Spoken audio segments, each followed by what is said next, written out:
Why is it hidden history? Portland has a two-faced history. On the one hand is the official story of the Rose City, growth and development under the leadership of a selfless group of merchant city fathers and rivalry for economic domination with other West Coast cities. On the other hand is the experience of the people who lived here. Economic displacement, government dominated by corruption, graft, and racial discrimination, and resistance against the dominant system. The history of Oregon in the 19th century revolves around two bankrupt ideas: male dominance and white supremacy. In many ways, the history of our state, especially in the 20th century, has been a struggle against these ideas. The history of the 21st century continues this struggle.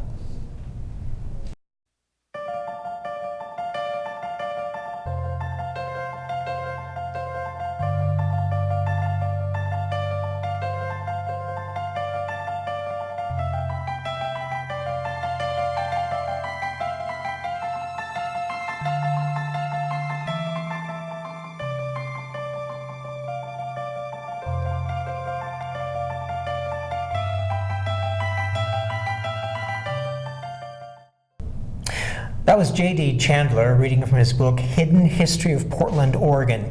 Hi, I'm Alan Rose. Welcome to Book Chat. We are really excited to have JD come up from Portland today to tell us about its darker history. Thank you for making the trip up. Glad to be here. Particularly in such a hot day, too. It is hot, yes. Yeah. JD, you have a number of books out as a historian about Portland, and as you mentioned, Portland has sort of a two-faced history. Mm-hmm. Your books tend to focus on that darker history. What's your fascination with that? Well, I have always had a fascination for what I'm not supposed to talk about. Okay. Anything that someone didn't want me to talk about, that's what I wanted to talk about. Okay. And I think that is just the way I was born. Okay. But there were three major events that really went into my decision to document this part of Portland. And the first was the death of my friend James Lee. He was a friend of mine who we lived together for a while in Seattle, and he was murdered. He was a taxi driver who was murdered one night while he was working. And I've always had kind of an interest in murder, but I'd never really experienced it before. And I found that the violent death of someone that we know has a huge effect on our life. Mm-hmm. And I attended the trial of his killer, who was convicted and sentenced to Walla Walla, and I saw the huge impact of his decision to kill my friend on his family and friends too. Mm-hmm. And so the whole idea of murder became really fascinating to me at that point. Mm-hmm. And then when I was in school at Evergreen up in Olympia, Howard Zinn, the historian, came and spoke to us, and afterwards I kind of corralled him, and he was generous enough to talk to me for nearly half an hour about the need for local people's history. Mm-hmm. And how no one was writing the stories that he was telling in like the people's history of the United States and things like that. No one was writing that on a local level. Mm-hmm. And so I've always had this idea that that could be done and should be done. Mm-hmm. And then I moved back to Portland in 1996. I'd been away for a long time, and I stayed in a transient hotel downtown without really knowing anything about what a transient hotel in Portland was. And the hotel I stayed in was the old Jack London Hotel. It's called the Alder Street Hotel now, but if you lived in Portland in the 70s, you know the notorious Jack London. It was not a good place, and I found out the first night I was there that it was not a place I wanted to stay. But I had an experience in my room, I guess it would be a ghost story. I don't even know that I believe in ghosts, but I felt so strongly that something bad had happened in that room that I started spending my Sundays at the Central Library looking for it. And I read the old newspapers looking for crimes that had happened in hotels. I eventually found it. It took me probably 3 or 4 years to find the actual murder that had taken place in the room I stayed in. But by the time I found it, I was completely hooked. And I had a huge collection of murders that had happened in Portland over several years. And I started my Slabtown chronology, which is that collection. Is by date and by victim's name. I'm trying to list all of the murders that happened in and around Portland. I have over 3,000 of them now. Wow. That became the basis of my blog and then my first book with the History Press, and it just kind of snowballed from there. So did you find out in the room that you were staying had a crime happened Yes. right there? Yes, I did. A young woman was beaten to death in another hotel, and probably beaten more in that room before she died, but she laid there for a long time before she died. And I felt very strongly, I just felt the despair that I think she probably felt. This is before I knew anything about what had happened there. I wrote about it on my blog, Slabtown Chronicle. It's a blog post called Don't Look Too Close. Don't look too close. Yes, and it's just a very sad story about domestic violence. Right. I was impressed that looking how you do your research, so much of it is looking at the newspapers of the day. And so you must spend a lot of time in archives. I do. I'm so glad that the Multnomah County Library has digitized the Historic Oregonian now, and I can read the newspaper from the comfort of my home. But I like to brag that I've been reading the Oregonian for almost 200 years now. But the Oregonian, it's an interesting way to research history because you really only get one angle, one viewpoint on the truth. But you get everything. Every little crime that has happened, every odd thing that's happened, person who went to a dinner and received an award, advertisements, everything is in there. And it's really kind of amazing to me. The Oregonian, I don't believe that the Oregonian has reported on every murder that's ever happened in Portland. I'm not naive enough to believe that, but I know that they tried. And they did a really good job, and they reported on a lot of them. And in some places, it's the only place you can find out who was killed in our city, is in the old newspapers. But I was thinking about this too, because it's not just the newspapers, because that is just such a small part of what history is. I also do a lot of work with families, descendants of the people that I'm writing about. They are often the greatest sources of all. We've had detective notebooks from police officers. We've uncovered reporters' notebooks from Rolla Crick, reporter for the Oregon Journal and the Oregonian. I got the family pictures of the Weinstein family, which was, I know the descendant of Hyman Weinstein, but Hyman and Abe Weinstein were like two of the most important Jewish gangsters in Portland history. You've got them in your book. Yes, I do. And I got the family pictures from Stephen Weinstein, who was the son of Hyman. So it's really amazing what you can find when you start digging in this stuff. But I really do start with the paper, because if you read the Oregonian every day, you have a picture of what happened in Portland on that day. You mentioned that part of Portland's proper history is showing how these benevolent business leaders sort of ran in a very benevolent way this city. And I assume that with Henry Pittock and the Oregonian, that he'd be in favor of that view. Yes. Yeah, he definitely was. But at the same time, he spent a lot of money publishing a view that was completely the opposite of that. Really? Yes, because the Oregonian every day has stories about the poor people in town and what was happening to them, about crime, about domestic violence. And I'm talking, the paper started publishing in 1851, and they started telling this story then. I was just ran across it and had the idea, with all the stuff that's in the news these days about abortion and legalization of abortion and things like this. I thought I found a case, or two cases in 1873. A young woman who died during an abortion, and her doctor was charged with manslaughter. This is a trial for manslaughter. And within just a few days of that woman dying on the operating table, another woman who didn't get an abortion killed her infant child and burned him in the furnace of her house. And the story is really pretty gruesomely told in the Oregonian. And I thought it might make an interesting blog post. I haven't done any true crime blog posts in a while, because I am writing fiction these days. But I probably will be getting back to that, especially as I'm working on my new book. Right. I was interested in discovering that Oregon had black exclusionary laws. from the beginning. Yeah. It came in as a state, I think, the only state in the Union who had black exclusionary laws written into its constitution. That Oregon is the only state admitted to the Union with black exclusion in the Constitution. Now, black exclusion laws were very common in the Midwest, and we based our original one on Iowa, I think. Iowa? Yeah. Most of our original law was based on Iowa. But yeah, black exclusion was something that they were experimenting with in the upper Midwest, and most of the states in that area had exclusion laws. Oregon was the only state admitted to the Union with that as part of the Constitution. How did those laws sort of shape Oregon's history, particularly race relations? Well, it's an interesting thing because there are laws that never were enforced, well, one time, and I'll talk about that in a second. But they were not really meant to be enforced either. Nobody ever really thought that no black people would live in the state. That was not even a realistic idea. But the idea was to intimidate people and to keep as many as possible from coming here. And that's what the exclusion laws were about. That's basically saying, you're not welcome. You're not welcome.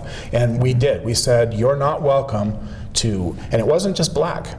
It was black, it was Chinese, and it was Hawaiian. They were all specifically named in those laws.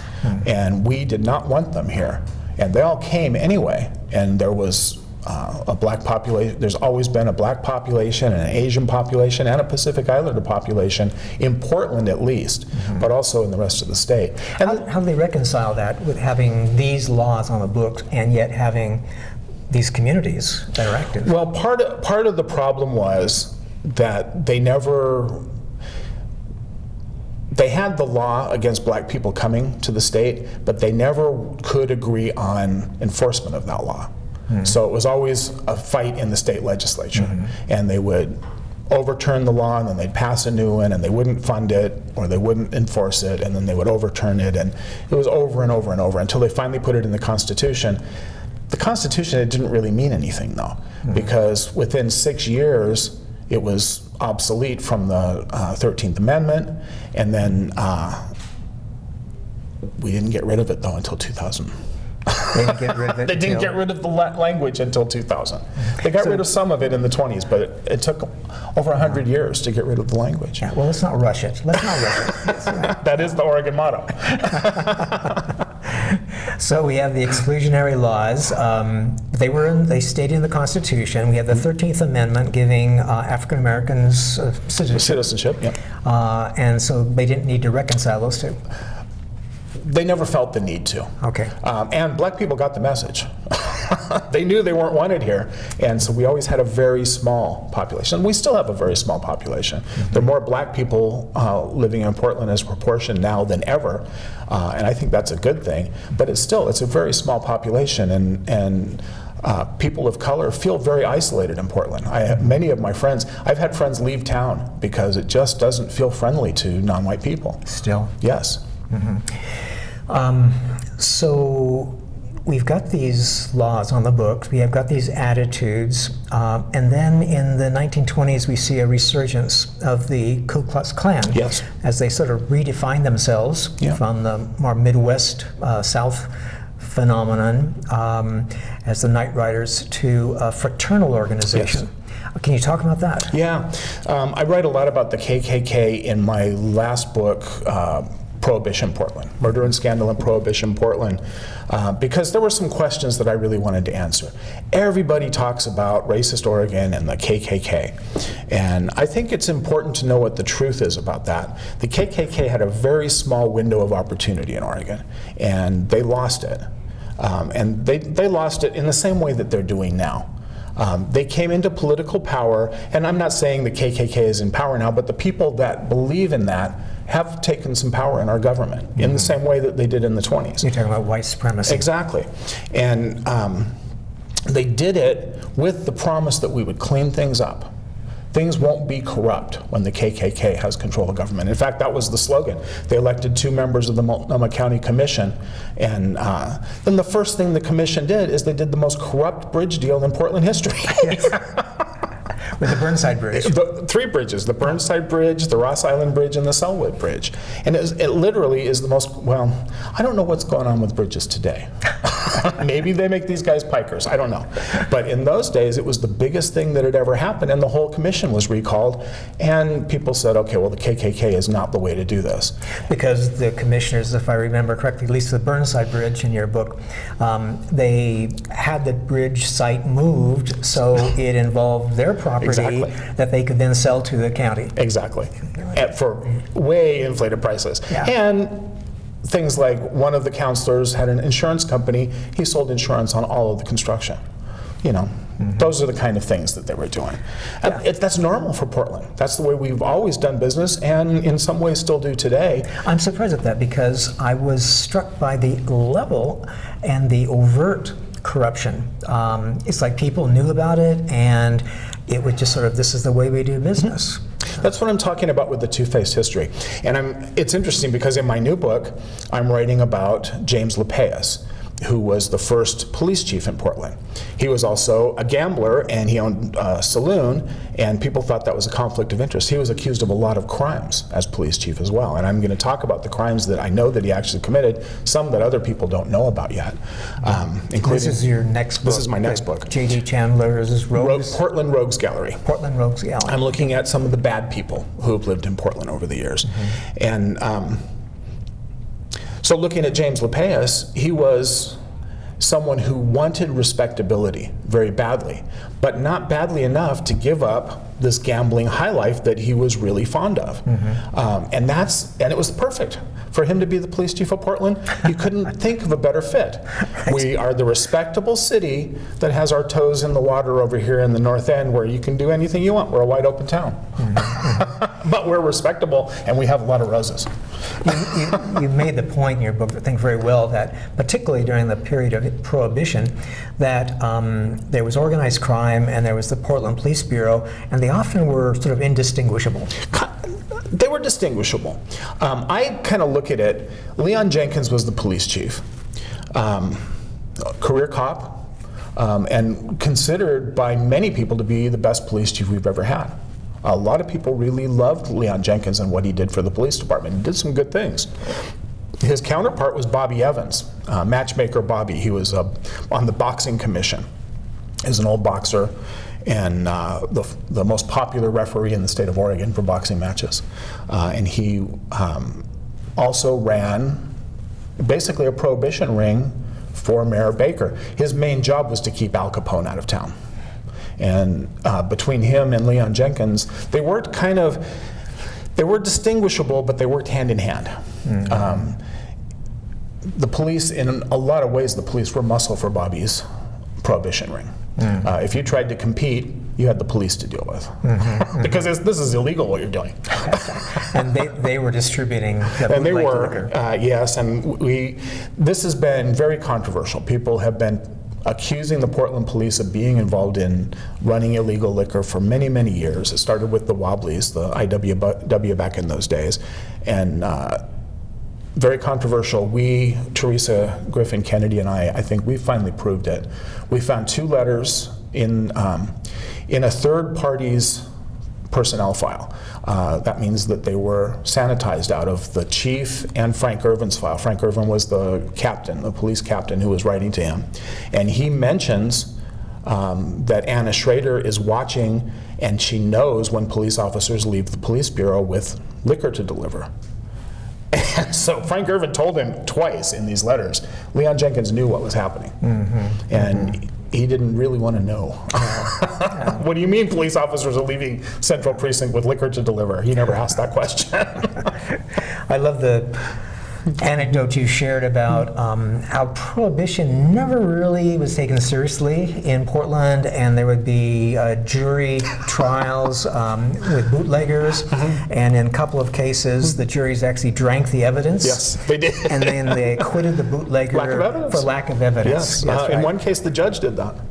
He got in some trouble, but not a whole lot.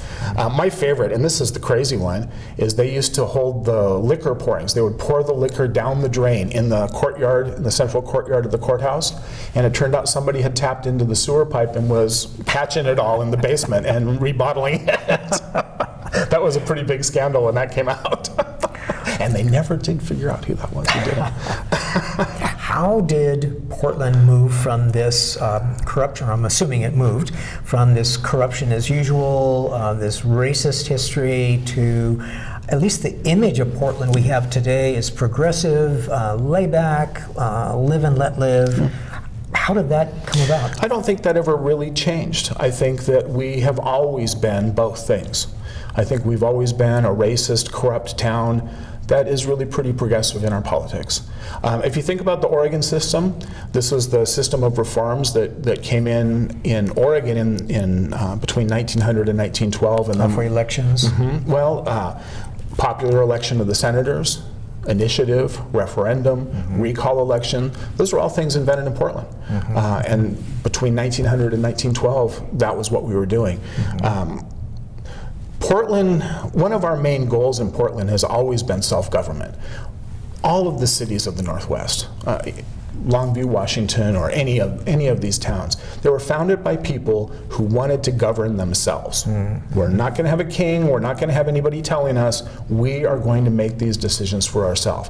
And we have had a lot of mistakes doing that. It's a trial and error process. You know, the king's been dead for over 200 years, and we've been kind of on our own to figure this stuff out. And sometimes we have, and sometimes we haven't. And sometimes the things that we figured out are not all that pretty. Yeah. I appreciated learning about our dark history and the different individuals who were sort of like beacons of light. And in terms of mayors, you've got George Baker, who is sort of synonymous with corruption, and then you got Dr. Harry Lane, the people's doctor, who was sort of sound like idealized. Almost an idealized progressive, absolutely. It is amazing, and that's what I love about it too. To me, Charles Erskine Scott Wood, C.E.S. Wood, said, "The riches of a city are its people." It's on the Skidmore Fountain in Portland as one of our city mottos. And it really is true. The people who have lived in our city have been the treasures. And they've been good and bad and all these things, very inspiring. Harry Lane, a very inspiring man. He was from a powerful family. His grandfather was Joseph Lane, the first territorial governor, first senator from Oregon, the great Indian fighter, which I kind of debunk in my hidden history book. Lane County. The Indian fighting in this state was theater that killed people. Is what it was. It was bad. And I find theater to be a real common theme in what I'm doing, because prohibition enforcement was theater that killed people too. So we see it a lot. And Harry Lane grew up with Native American friends, and he became a really important leader for Native American rights. He was a champion of freedom and liberty for everybody. And when he came to Portland, he went to medical school, established his practice in San Francisco, and came to Portland, became known as the people's doctor because he took care of the poor people, and they didn't have to pay him if they couldn't pay. He believed that health care was a right, and he provided it that way.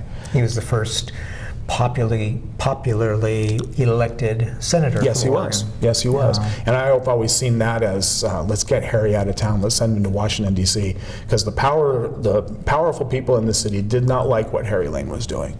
When Harry Lane was mayor, he was the people's mayor as much as he'd been the people's doctor. And he shook the town up. He hired a woman police officer. He hired a woman health inspector, a woman health director for the city.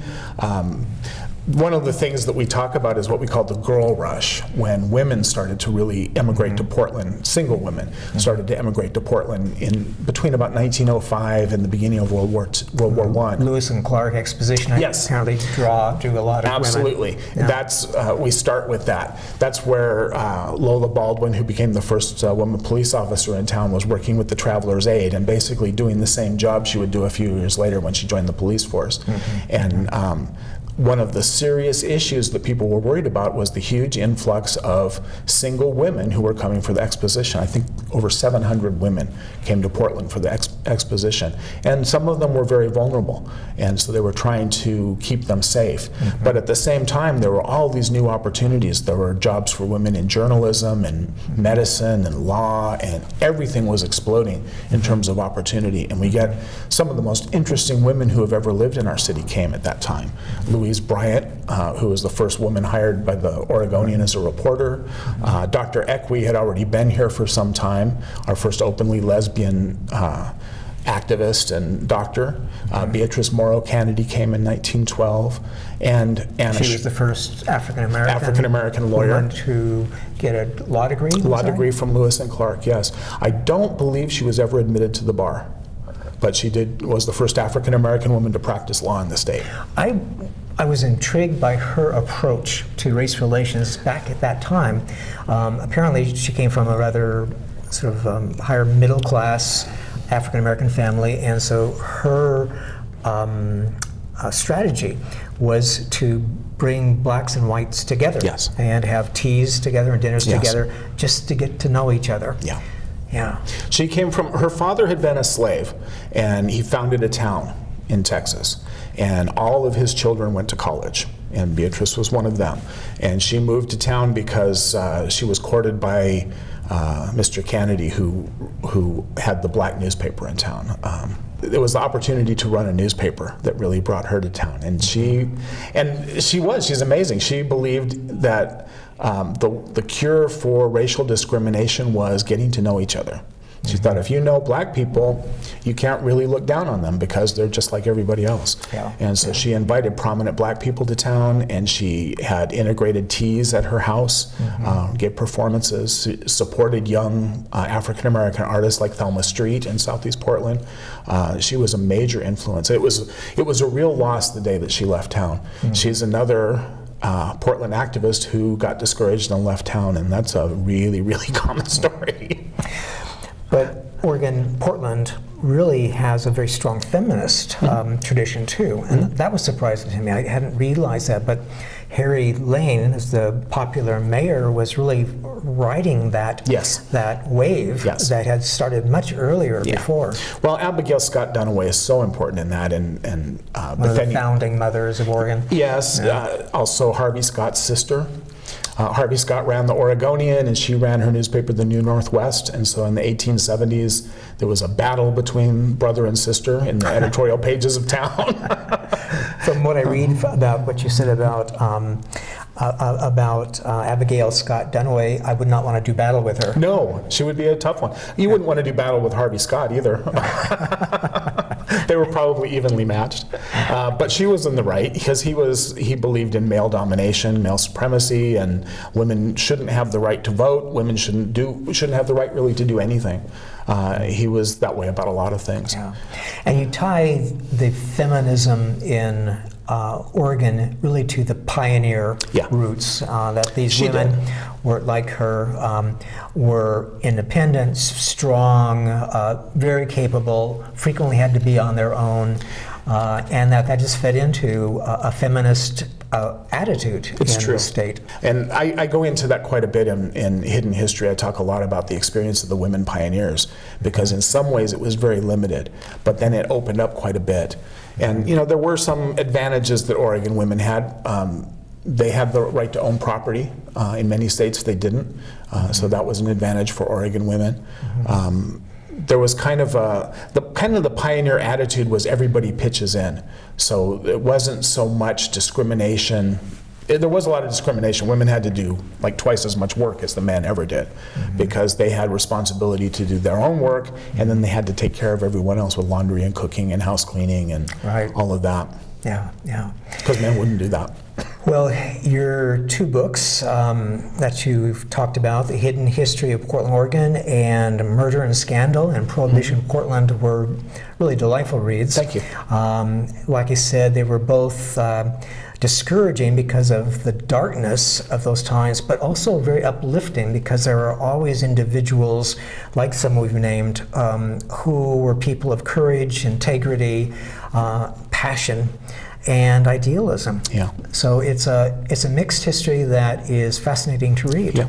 Thank you. I feel that way too, and I'm always glad when other people share my interests.